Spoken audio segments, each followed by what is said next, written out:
Welcome to our discussion about concept mapping.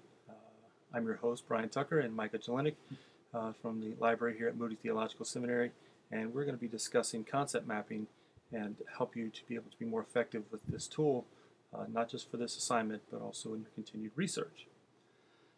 Micah, what is concept mapping?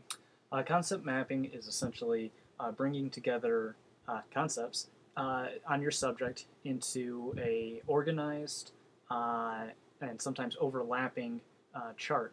It can take many forms. It can be linear. It can be clustered together.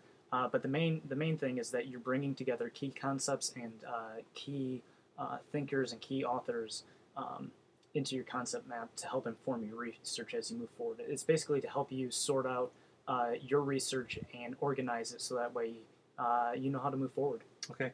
Well, you know, a lot of researchers are taking this class are just starting, and so they may not even know the key concepts and the key thinkers. So what do they do if they don't know the key concepts and key thinkers? Well, if they don't know the key concepts and key thinkers, the best thing to do is go back and do some more reading.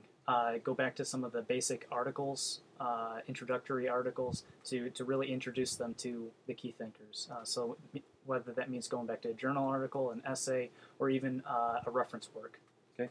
So it sounds like the concept map is not something you start out with necessarily, but it's something you come to after doing some initial research. Right. So after I've done it, am I done with it, or can the concept map be used as part of the process of research? It can definitely be used as part of the process. In fact, that's really its purpose. It's to help you throughout your research. Throughout your research, students should be adding to it. Researchers should be looking for new things to incorporate in.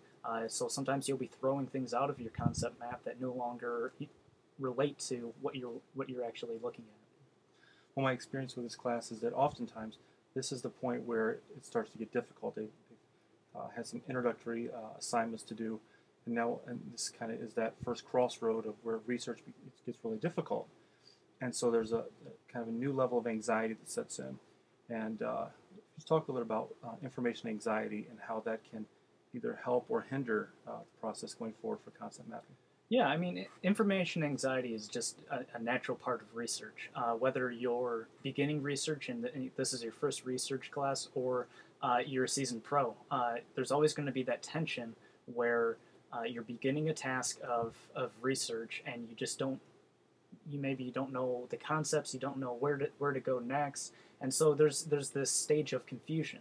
And as you progress through those stages, through those initial stages of research, you'll finally kind of reach a stage of formulation, whereas after you've kind of selected your resources and you move forward and you're thinking about your resources, you begin to create your own opinions about what you've read and the subject, and then you'll move forward more confidently. So the real key in this stage is to make it to formulation.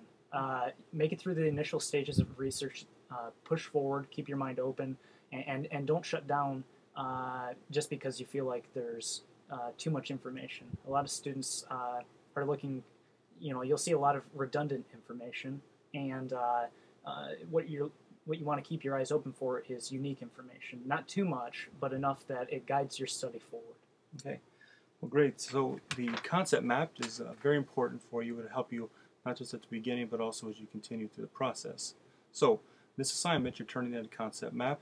You can follow the directions that are there, and but look to include some of the further ideas. In other words, you can submit your first one, but I would encourage you to revise it and submit after you've tried it a couple times, and include some key authors and key works, because that's going to help you as you develop your concept map, but also as you develop your Pathfinder.